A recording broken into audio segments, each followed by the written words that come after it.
Pressure mounting for the Democrats in the state of Texas. The standoff we've been talking about over redistricting, it escalates there. So each of the quorum-breaking officials currently is facing a daily fine of $500. Now there's this lawsuit from the state attorney general, Ken Paxton, over their prolonged absence. So speaking out today was one of the state reps named in that lawsuit. Here's Gene Wu. We have said point blank, time after time after time, that if Governor Abbott says we will take care of the people of the state of Texas first, if he makes that commitment today, we'll be back. All right. Another of the state reps named in the Paxton lawsuit is Mihaela Plesa. She joins us right now, first vice chair of the Democratic Caucus in the Texas State House. Thank you for coming on. We appreciate it. From not Texas, I assume. Where are you today? Well, thank you so much for having me. I would prefer not to say exactly where I am, but we are still fighting for Texans, and we're still fighting for all Americans. So you don't feel safe talking about it? Is that what it is? Is that what that's about? You know, why you're not disclosing your location, or? Well, it's not just about my safety. It's about the safety of all of my colleagues, all of the staff that's with us. We've seen an increase in violence and threats against us. We've had 2 bomb threats called at locations that people thought we were at. And so really it's about protecting the safety of everybody that's around us. Okay, so now what? I mentioned you get the fines in place, you got the lawsuit in place. Here's what the governor said more recently in a social media post. Texas Rangers and DPS troopers are working with federal officials to track down fleeing Democrats. We'll find them.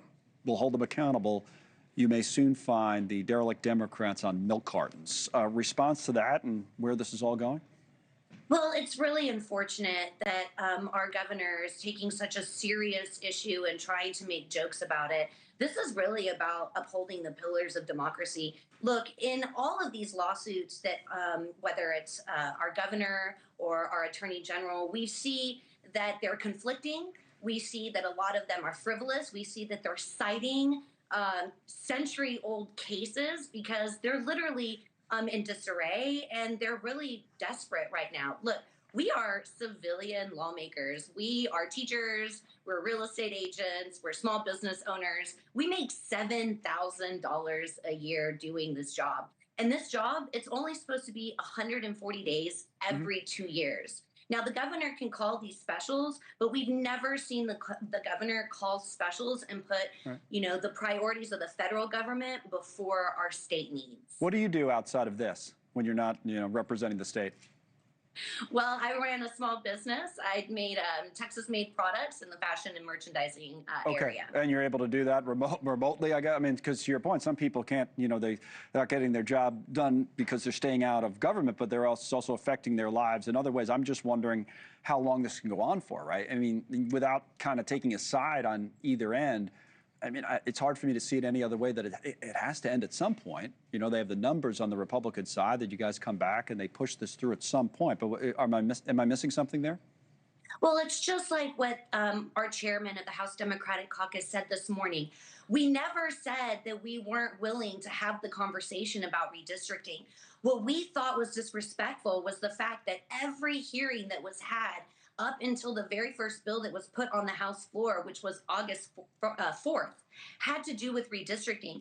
Texas just saw these catastrophic floods, and Texas Democrats have been filing bills on these issues, trying to have the governor actually move money from the legislative budget board, which he has the authority to do. He does not need the legislature there to push a button to help these flood victims and bring money to relief for Kern County.